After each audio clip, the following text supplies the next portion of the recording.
Bismillahirrahmanirrahim. Assalamualaikum warahmatullahi wabarakatuh. Alhamdulillah, nahmaduhu wa nasta'inuhu wa nastaghfiruh wa na'udzu billahi min shururi anfusina wa min sayyiati a'malina. May yahdihillahu fala mudilla lahu wa may yudlil fala hadiya lahu. Asyhadu an la ilaha illallah wahdahu la syarika lahu wa asyhadu anna sayyidana wa habibana wa qurrata a'yunina wa nura qulubina Muhammad sallallahu alaihi wa alihi wa sahbihi wa sallam alladzi arsalahu Allah bil huda wa dinil haqqi liyudhhirahu ala dini kullihi wa law qadara al-kafirin. Allahumma salli wa sallim ala sayyidina Muhammadin miftahi babi rahmatillah adada ma fi ilmillah salatan wa salaman daimin bidawami mulkillah wa ala alihi wa ashabihi wa man wala. Allahumma lakal hamdu syukra wa lakal mannu fadla wa nastaghfiruka ya hayyu ya qayyum. Salli wa sallim adada ilmi ala abdika wa rasulika wa habibika as-sayyidil ma'sum sayyidina Muhammadin wa alihi wa sahbihi wa ahli mahabbatihi wa asli syu'una ummatihi wa farrij 'anna al-humum wal ghumum ya hayyu ya qayyum. Amma ba'd.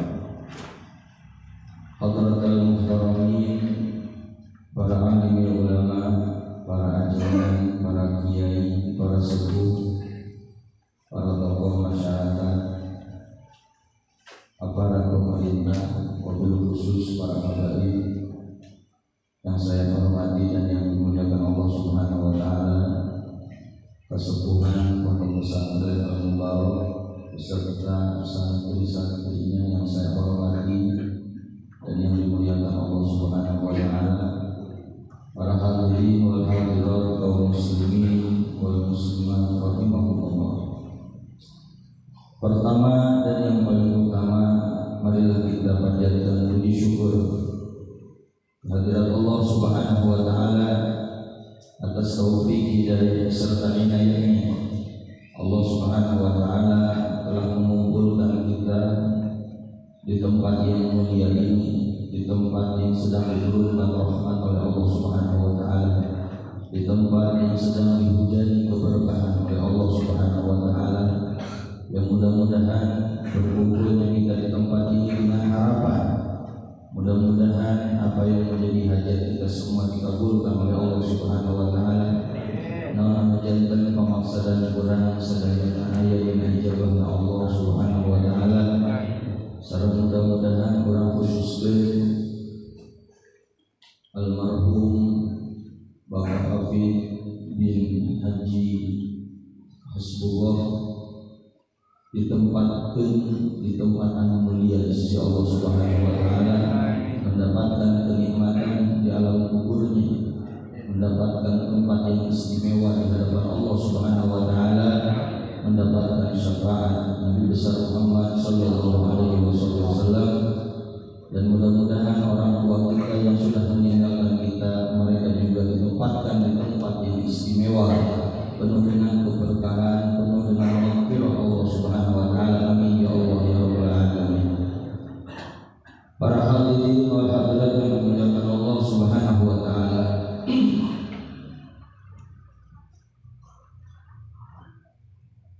kita sebagai umat Nabi besar Muhammad sallallahu alaihi wasallam harus mempunyai bagian mendapatkan keberkahan, bagian di dalam mendapatkan keberkahan dan keutamaan dari Nabi besar Muhammad sallallahu alaihi wasallam.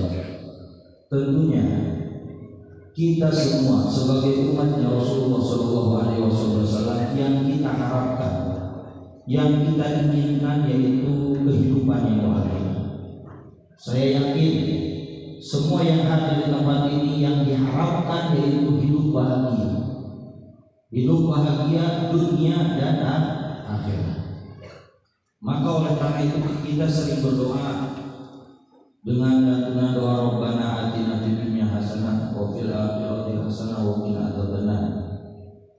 Mungkin setiap di dalam doa kita tidak lupa membacakan doa tersebut. Itu karena kenapa? Karena yakin setiap hamba-hamba Allah, umat baginda Nabi besar Muhammad SAW, yang menjadi harapannya yaitu hidup bahagia di dunia dan di akhirat.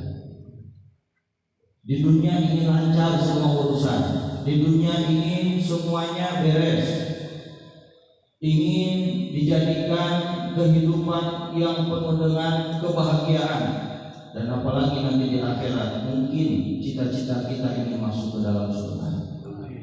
Semuanya umat Islam pasti harapannya nanti di akhirat yaitu ingin dimasukkan ke surga, dikumpulkan dengan orang-orang soleh, bahkan kesananya lagi dikumpulkan dengan baginda Nabi besar Muhammad Sallallahu Alaihi Wasallam. Oleh karena itu, marilah kita pertanggungjawabkan keinginan kita yang besar ini. Marilah kita pertanggungjawabkan. Bagaimana caranya kita bisa membuktikan bahwasanya kita ini benar-benar menginginkan itu semua. Bagaimana caranya? Dan semua itu berada di Nabi Muhammad Sallallahu Alaihi Wasallam. Tergantung kedekatan kita dengan Nabi besar Muhammad Sallallahu Alaihi Wasallam. Semua kuncinya berada di Nabi Muhammad Sallallahu Alaihi Wasallam. Maka oleh karena itu, marilah kita membuktikan kualitas cinta kita kepada Nabi besar Muhammad Sallallahu Alaihi Wasallam. Nabi Muhammad sudah memberikan kita semua. Nabi Muhammad sangat memperhatikan kita semua sebagai umatnya. Selalu yang ada di dalam pikirannya kita sebagai umatnya. Maka oleh karena itu, kita juga harus bisa memberikan perhatian kita kepada Nabi besar Muhammad Sallallahu Alaihi Wasallam. Dalam salah satu riwayat, Rasulullah Sallallahu Alaihi Wasallam berkata, "Wadadtu law an ra'ayna ikhwani istadtu ila ikhwani." Kalau seandainya saya bisa melihat saudara-saudara saya rindu sama saudara-saudara saya. Maka para sahabat berkata kepada Rasulullah Sallallahu Alaihi Wasallam, "Ya Rasulullah, alasna bi ikhwani, bukanlah kami ini adalah saudara-saudara kamu?" Maka Rasulullah Sallallahu Alaihi Wasallam, "Lastum bi ikhwani bal antum ashabi." Kalian ini bukan saudara-saudara saya, akan tetapi kalian adalah sahabat-sahabat saya. Maka para sahabat bertanya lagi kepada Rasulullah Sallallahu Alaihi Wasallam, "Idzan man hum ikhwanuka ya Rasulullah?" Kalau begitu, siapa saudara-saudara kamu yang kau rindukan sampai-sampainya kau ingin berjumpa saat ini ya Rasulullah? Maka Rasulullah menjawab, "Ikhwani hum qaumun ja'u min ba'di yu'minuna bi wa lam yarawni." Saudara-saudara saya yang saya rindukan, yang saya saat ini ingin berjumpa dengan mereka adalah orang-orang yang datang setelah saya. Yu'minuna bi, mereka beriman kepadaku, walam yarawni, sedangkan mereka belum pernah melihat diriku. Siapa lagi kalau bukan umatnya Rasulullah yang dirindukan oleh baginda Rasulullah Sallallahu Alaihi Wasallam. Kita berjumpa dengan Nabi belum? Mungkin banyak di antara kita yang mimpi dengan Nabi pun juga belum. Apalagi bisa berjumpa langsung, melihat Nabi besar Muhammad Sallallahu Alaihi Wasallam. Tetapi dengan kekurangan yang kita miliki, kita beriman kepada Rasulullah.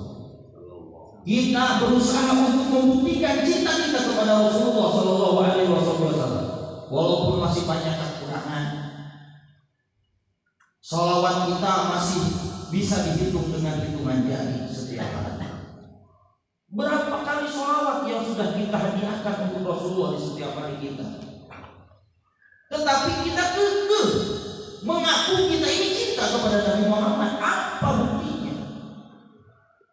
Kata Habibullah di dalam kitab, dia ulang, "Ainal muhibbuna alladziina 'alaihim badlun nufusi ma'an nafa'isihan." Ainal muhibbun, mana orang-orang yang cinta kepada Nabi? Seperti apa?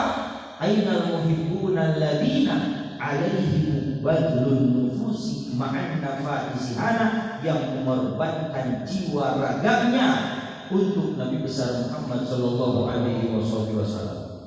Ciri-ciri orang yang cinta kepada Nabi Muhammad, la yasma'una bi dzikri Thahal Mustafa illa ta'ashu wa adhaba. Mereka tidak mendengarkan Nabi Muhammad. Mereka tidak mendengarkan namanya Nabi Muhammad kecuali hatinya bergetar itu kepada Nabi Muhammad. Orang macam berpikir tadinya, tapi tidak ia. Nama Nabi Muhammad disebutkan. Mungkin banyak di antara kita yang tidak bersolawat kepadanya. Al-bakhil liman dzukirtu indahu falam yusalli. Orang yang pelit ketika namaku disebutkan dia tidak bersolawat kepadaku. Berapa kali nama Nabi Muhammad kita dengarkan? Jangankan bergetar di dalam diri kita, jangankan rindu kepada Rasulullah, solawat pun tidak kita keluarkan. Mana buktinya kalau kita ini cinta kepada Nabi Muhammad? Mana buktinya kalau kita ini mengharapkan kebahagiaan di akhirat? Yang mana kunci kebahagiaan kita di akhirat yaitu Nabi besar Muhammad sallallahu alaihi wasallam. Kuncinya kurang sadaya kedah patepang sareng Rasulullah. Di akhirat kurang kudu penangan Rasulullah. Kurang kedah melihat, bertemu, berkumpul dengan Rasulullah, baru kita bisa mendapatkan kebahagiaan di akhirat. Sebagaimana di dalam hadis ini sudah jelas, wailun liman lam yaroni yaumal qiyamah. Wailun, celakalah, celaka orang yang tidak bisa melihatku di hari kiamat. Berarti orang yang bisa melihat Nabi Muhammad tidak akan celaka. Orang yang akan celaka di akhirat orang yang tidak bisa melihat Nabi Muhammad. Berarti kita kalau bertemu di akhirat bisa bertemu dengan Rasulullah, bisa berkumpul dengan Rasulullah, itu tandanya kita akan selamat. Di dalam hadis qala Rasulullah yang bermakna, barang siapa yang memperbanyak sholawat kepadaku, tasaffahtu yaumal qiyamah, saya akan berjabatan tangan dengan dirimu. Yang memperbanyak sholawat di dunianya nanti akan diajak salaman dengan Rasulullah di akhirat. Kalau kita sudah bisa salaman dengan Rasulullah, sudah aman. Sirat aman, mizan aman, semuanya akan aman. Dan Rasulullah akan memberikan kita syafaat berkat kita memperhatikan, mengorbankan kecintaan kita kepada Nabi besar Muhammad sallallahu alaihi wasallam. Maka oleh karena itu, dalam rangka kumpulan ini, marilah kita bisa mengambil hikmah yang tadinya kita belum bisa menyisihkan waktu kita untuk bersalawat di setiap hari. Mari kita buktikan kalau kita ini perlu, kalau kita ini ingin bahagia di akhirat, yang mana kunci kebahagiaan kita di akhirat, seberapa besarnya kedekatan kita dengan Nabi besar Muhammad sallallahu alaihi wasallam. Rasulullah sangat perhatian kepada kita sebagai umat. Waqad akhbarana annahu sallallahu alaihi wasallam sayashfa'u jami'al muwahhidin yaumal qiyamah. Telah diriwayatkan bahwasanya Rasulullah sallallahu alaihi wasallam sayashfa'u jami'al muwahhidin, akan memberikan syafaat kepada orang yang mengucapkan kalimat la ilaha illallah Muhammadur Rasulullah yaumal qiyamah, pada hari kiamat. Kama jaa fi sahih Muslim, Rasulullah sallallahu alaihi wasallam, kullu nabiyyin da'watun mustajabatun. Setiap nabi itu diberikan doa yang diijabah. Setiap nabi Allah berikan doa yang akan diijabah oleh Allah Subhanahu wa taala di masa dunia. Fata'ajjala kullu nabiyyin da'watahu. Semua nabi itu doa ijabahnya sudah dipakai di dunia. Dalam keadaan kepepet atau dalam keadaan yang sangat penting, mereka para nabi yang diberikan doa yang pasti akan diijabah itu semuanya sudah dipakai oleh para nabi. wahtaba'tu da'wati syafa'atan li ummati yaumil qiyamah. Tetapi saya menyimpan doa yang akan pasti diijabah oleh Allah itu untuk apa? Untuk memberikan syafaat kepada umatku pada hari kiamat. Ini janjinya Rasulullah.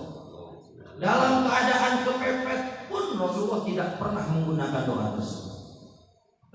Bagaimana kita mungkin sudah tahu pengorbanan Rasulullah ketika berhijrah, atau pengorbanan Rasulullah setelah diangkat menjadi nabi. Rasulullah banyak yang mencaci, memaki. Ketika beliau hijrah ke kota Taif, apa yang beliau dapatkan? Kemudian lagi perjalanan Isra dan Mi'raj, lagi perjalanan hijrah dari Mekah ke kota Madinah. Bagaimana gangguan orang kufar Quraisy kepada Rasulullah ketika beliau hijrah ke kota Taif. Bahkan malaikat pernah memberikan tawaran kepada Rasulullah, ya Rasulullah, kalau engkau izinkan dan kalau engkau mau, itu gunung saya lemparkan ke orang-orang Taif karena mereka sudah melukai diri kamu. Apa yang Rasulullah jawab? Ya Jibril, Allahumma hdihim fa innahum la ya'lamun.